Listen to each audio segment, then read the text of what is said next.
Hey, Digital Ninjas, for the Digital Ninja Starter Pack, here are the topics that we will be talking about today. Now, for number one, I will show you how to conduct a step by step skills assessment so that you will know what is your niche or your area of expertise. The second thing that we will do is I will show you how to create a saleable online profile that really describes who you are and what you want to do. Number three is we will build an online portfolio that showcases your skills.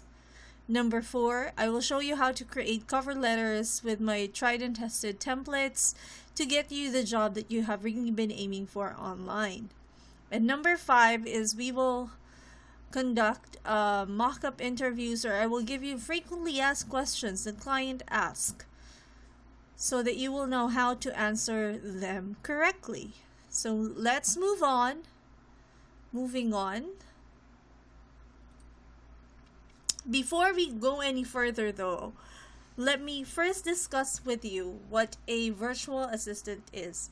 So in the whole entirety of these videos, the series of videos, please kindly refer to your PDF, the Online Freelancing 101 workbook, or if you have a hard copy, please refer to that as well.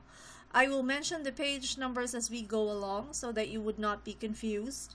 Right now, we are currently on page 2.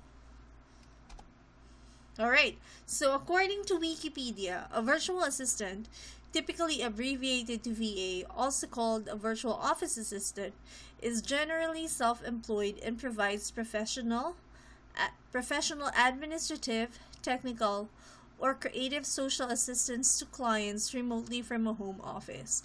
So the keywords here are self-employed, provides professional administrative, technical, or creative social assistance. It also says that your clients are not responsible for any employee-related taxes, insurance, or benefits. However, there are some cases that clients does this and they take care of your benefits, but that's on a very rare occasion. Since we are considered freelancers, it is highly unlikely that you would have a client that would take care of your insurance and benefits. Now, this is how Upwork.com defined a virtual assistant. Upwork.com, if you are not familiar with that site, is an online jobs platform wherein you need to create your own profile, and once approved, you will be able to apply for the jobs that they have in their service. Now, they define a virtual assistant as a virtual assistant can handle many of the everyday clerical scheduling and technical aspects that keep your business operating smoothly. Virtual assistants work remotely from their own location, hence the name virtual, and can be based in your city or on the other side of the world. Additionally, many virtual assistants begin their careers within companies before transitioning to freelancing.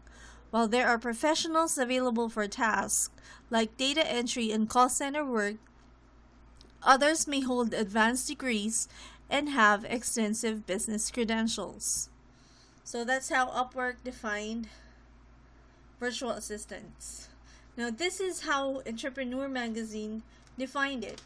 Virtual assistants are contract or freelance workers who do their jobs from home and focus on administrative tasks that are familiar to those of an executive assistant or secretary. Now, before we go to the next slide, if you would kindly look at page 3 of your workbook, I have also identified what online freelancing is and what is an online freelancer. It's basically the combination of the definition of those three, which is an online freelancer is someone who doesn't work for one company or client full time, but is hired by different companies, clients for certain jobs. These jobs can be administrative, technical, or creative in nature. And I've also specified, I'm not going to read the whole thing, but I've also specified that online freelancers are generally self-employed, which was mentioned on the Wikipedia explanation. They provide administrative assistance, they provide technical support, and they provide creative social assistance. Now, in the next slide, for page 4 of your workbook, I will give you about 5 to 7 minutes to fill this out, and I would like you to give your own definition of what a virtual assistant is. I'll be playing a couple of songs for my playlist so that you will have an idea of what songs I usually listen to as you type your answers.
So there you go. I think you've already have enough time to answer this question on what is your definition of virtual assistant. So moving forward,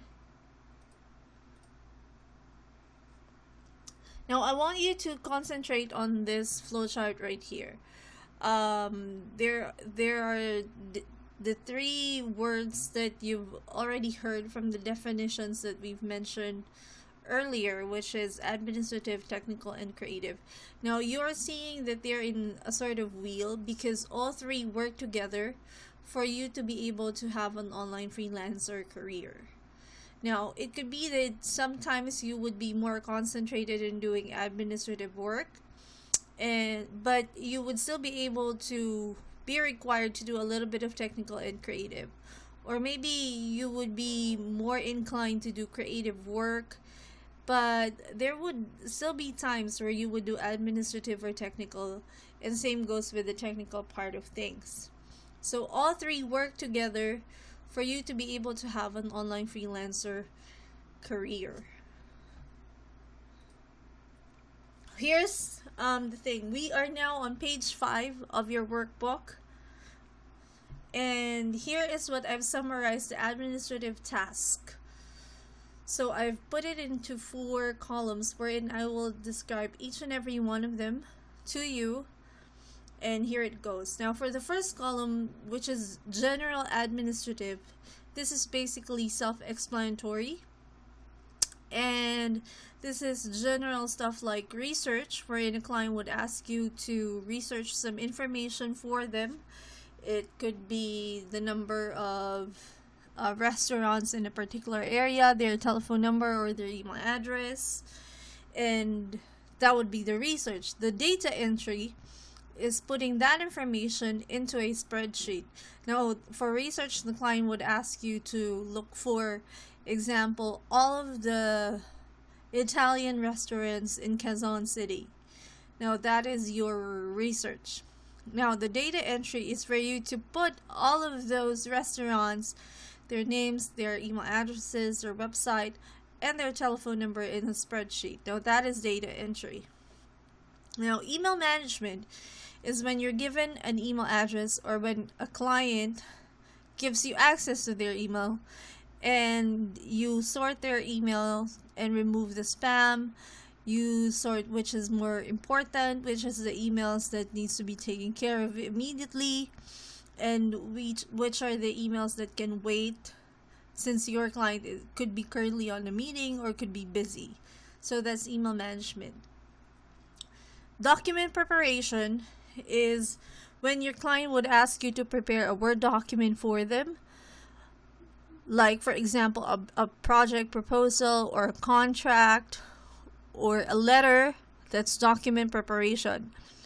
Transcription is when a client would give you an audio or a video and would like you to type in the text of the whole conversation that's happening in either video or audio verbatim. So that's transcription. Now for digital marketing, this is a little bit more advanced, and this involves social media tracking analytics. Now when I say social media tracking analytics, you would notice that whenever you go to Facebook or to Instagram or LinkedIn, there are usually ads running on those social media on those social media platforms. And social media tracking analytics is when you as a digital marketer check on how many people from your target market or your audience clicks on the ad or checks out your website or opens the link that you have shared and what time they open it up. So that's tracking analytics. Now social media advertising is when you advertise in social media, like you have a new product, your client has a new product, or your client has a new course, your client has a new live event that needs to sell tickets. So you run ads for that in either Facebook, Instagram or LinkedIn, or I think Twitter as well. So you run the advertisement, you create the necessary, or you have a graphic designer create the necessary ads for it, and you post that in those social media platforms, in the respective social media platforms. Now, for the content planning and scheduling, this is a whole calendar month of content that you as a digital marketer plan. What do I mean by that? For example, for the month of January, on January 1st, you will be sending an image greeting everyone for a happy new year. Then 3 days after, you're going to share a blog about how you spend your new year. And then 2 days after that, you're going to share a video on how your company celebrated New Year. So something like that. It's a whole calendar of content that you need to plan and schedule. Now, why do you need to do this?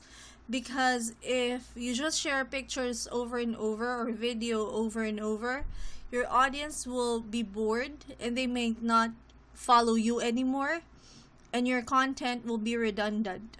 So it has to be planned in advance as a digital marketer, just in case you have new products coming out and you have new campaigns that you need to plot. Next is funnels and list building. Now, for example, you have a client that created a free offer, like a PDF, for example, that has the title of how to create a good business. So that's the PDF. Now, your client wants to give this out for free in exchange for getting her target audience's name and email address. So you, as a digital marketer, will set that up, and that is what you call funnel and list building. Email marketing is when you send out emails to your client's target market through email automation platforms like MailChimp, Aweber, GetResponse, ActiveCampaign, and Infusionsoft, to just mention a few. Web analytics is like SEO. It's more complicated. It's more advanced than the basic administrative task. It's when you check if a website is being seen by your target market, how many of them are checking your website, how many of them are seeing what you offer, how many of them are clicking, and how long are they spending on your website. Now, the last item is manage and promote podcasts, webinars, and live streams. So that's, again, a little bit of self-explanatory. All right, now for customer service, this is online community management, which means as a community manager, for example, in a Facebook group, you interact with your client's target market. You reply to people's comments, you give likes, you share emojis, you say good job, or good work, or job well done, or awesome, perfect. You boost up their confidence and cheer them up. So that's what a community manager does. You also update what's happening in the group. It could be a forum, or it could be a Facebook group. So that's what community managers do. As part of customer service, you may also be required to handle customer calls and handle customer emails. This is not always requested, but it can be part of the administrative task depending on your client's business. And you can also be required to handle inquiries in social media. If, for example, your customer or your client has a Facebook business page, and customers are asking for a price, how much is this, how much is that, how much is the shipping, then you, as an administrative personnel, would answer these questions. Now, as a project manager, the first task is product planning and launch. This is way much more extensive than just content planning and scheduling, because product planning and launch is the planning from start to finish of a particular product. For example, your client has a new shirt, a new t-shirt in their line. So you plan on how to advertise for this product, what advertisements you're going to use, what content you're going to use in your content planning, who are the people that you will get in touch with so that you can ship this product out to your customers. You've got mail. All of those things. I'm sorry for that interruption. Anyways, the next is events, live and online. Again, that's self-explanatory. You follow up on team members as well because you're the project manager. And you're also required to handle project management tools like Asana, Freecamp, Basecamp, Zoho projects. What else? I can't remember because there are a lot of other project management tools out there. Trello. So if you're familiar with any of those that I've mentioned, those are project management tools. Now for the creative task, these are social media profile setup and design, graphic design, website design, video editing, audio editing, photo editing, content creation, and proofreading. Now this wasn't included in the slides, but still found on page 5, would be the technical skills, which are setting up landing pages, setting up websites from buying the domain to setting up hosting of the website. So this is really more complicated, and you need to have technical knowledge on how to create a website for this. Then there's also setting up an automation for your email. There's setup automations for social media, and there's also WordPress setup and management. Now, this checklist that you're looking at, which is found on page 6 of your workbook, is the basic list that you need to have for you to be able to work effectively as an online freelancer. Some of these are not optional or not required. Some of them are just additional tools, but the basics are the things that you really need to have for you to be able to be successful. Now, on the checklist, as well as on your PDF, you can put a check mark on what you already have in there. So just feel free to fill it out as you go along, and as you get each and every one of them, go back to this page and make sure that you check each and every one of the basics on this list. So these are the preferred but not required, and there are also additional tools that you can sign up for, all of which are for free. Now, before we go to this part, the skills and service assessment, below this video is another video from one of my clients, which is Dr. Tracy Timberlake, where she will be talking about what clients expect from their virtual assistants. There is a page on page 7 of your workbook where you can write notes on everything that she will be talking about, and after that we will be going back to the skills and services assessment part of the training.